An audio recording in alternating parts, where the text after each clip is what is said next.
ರೈತರ ಮಕ್ಕಳ ಮದುವೆ ಆಗಲಿ, ಬಡವರ ಮಕ್ಕಳ ಮದುವೆ ಆಗಲಿ, ಯಾರೇ ಮದುವೆ ಆದರೂ 10 ಲಕ್ಷ ವೆಚ್ಚದಲ್ಲಿ ಮನೆಯನ್ನು ಕೊಡ್ತೀವಿ. 18 ವರ್ಷದೊಳಗಡೆ ಯಾರು ಮದುವೆ ಆಗ್ತಾರೆ ಒಂದು ಘೋಷಣೆ ಮಾಡ್ತೀವಿ. ಎರಡನೇದು, ಎಲ್ಲ ಜನರಿಗೆ ವಿದ್ಯಾಭ್ಯಾಸವನ್ನು ಫ್ರೀ ಆಗ್ತದೆ, ಆರೋಗ್ಯ ಫ್ರೀ ಆಗ್ತದೆ.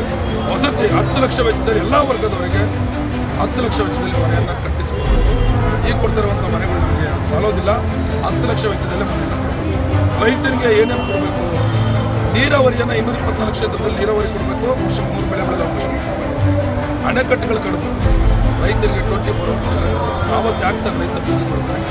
ಇನ್ನು 60 ಗ್ರಾಮ ಪಂಚಾಯತ್ಗಳು 600 ಗ್ರಾಮ ಪಂಚಾಯತ್ ಅವನ ಬೆಳೆ ಮಾರ್ಕೆಟಿಗೆ ಬಂದರೆ ಕಾಲಲ್ಲಿ ಕಚ್ಚ ಅವನು ಗೊಬ್ಬರ, ರಾಸಾಯನಿಕ, ಅದು ಆಳು, ಕಡ್ಡಿ, ಕುದುರೆ ಪ್ರತಿಯೊಂದು ಅವನು ಕಟ್ಟಿ ನೇಗಿಲು ಹೊಡೆದು ಎತ್ತುಗಳಿಗೆ ಮೇವು ಹಾಕಿ, ಜನಗಳಿಗೆ ಮೇವು ಹಾಕಿ ಅವನ್ನೆಲ್ಲ ಬೆಳೆಯೋಷ್ಟರಲ್ಲಿ ಅವನು ಭೂಮಿ ಬರಡಾಗಂಬುದು ಅವನೇ ಬರಡಾಗ್ಬಿಡ್ತಾನೆ. ಅದಕ್ಕೆ ನಾನು ಸರ್ಕಾರಕ್ಕೆ ಬರಬೇಕು, ಮುಂದಿನ ದಿನಗಳಲ್ಲಿ ನೀವು ಕರ್ನಾಟಕವನ್ನು ಸುಭದ್ರ ಕರ್ನಾಟಕ, ಸುಭಿದ್ರ ಕರ್ನಾಟಕ, ಸಾಮಾಜಿಕ ನ್ಯಾಯವನ್ನು ಕೊಡುವಂಥ ಕರ್ನಾಟಕ ಮಾಡಬೇಕು ವಿನಃ ನಮ್ಮನ್ನು ಭಿಕ್ಷುಕ ರಾಜ್ಯ ಮಾಡಬೇಡಿ ಅಂತೇಳಿ ನಾನು ರೈತ ಸಂಘಟನೆ ಸಂಸ್ಥಾಪಕ ರಾಜ್ಯಾಧ್ಯಕ್ಷ 1008 ಮದುವೆ ಮಾಡೋದು ಎಲ್ಲ ಜಾತಿಯರು, ಎಲ್ಲ ಬಡವರು, ಎಲ್ಲ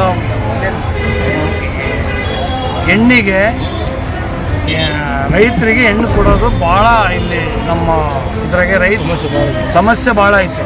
ಅದರಿಂದ ನಾನು ಸರ್ಕಾರಕ್ಕೆ ಏನು ಹೇಳ್ತೀನಿ ಅಂದರೆ, ನೀವು ಒಂದು 10 ಲಕ್ಷ ರೂಪಾಯಿ ಮನೆ ಕಟ್ಟಿಸ್ಕೊಟ್ರೆ ನಿಮ್ಮದು ಸರ್ಕಾರ ಪರ್ಮನೆಂಟ್ ಇರ್ತದೆ.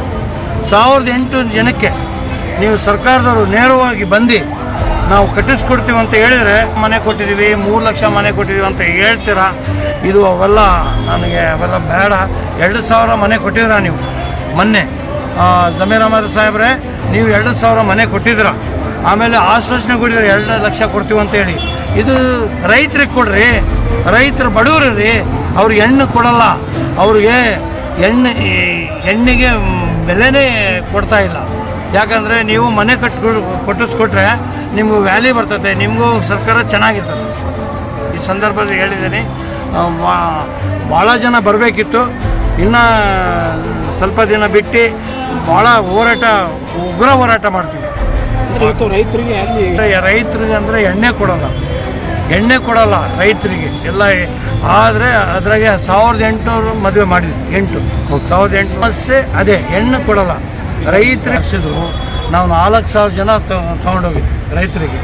4,000 ಹುಬ್ಳಿಗೆ ದೊಡ್ಡ ಫಂಕ್ಷನ್ ಆಯಿತು. ಸಿದ್ದರಾಮಯ್ಯ ಸಾಹೇಬರು ಬಂದಿದ್ರು, ಎಲ್ಲ ಬಂದು 4,000 ಜನ ನಾವು ರ್ಯಾಲಿ ನಮ್ಮ ರಾಜ್ಯಾಧ್ಯಕ್ಷರು ಚಂದ್ರಶೇಖರ್ ನಾವೆಲ್ಲ ನೇತೃತ್ವದಲ್ಲಿ 4,000 ಜನಕ್ಕೆ ಕರ್ಕೊಂಡೋಗಿದ್ವಿ.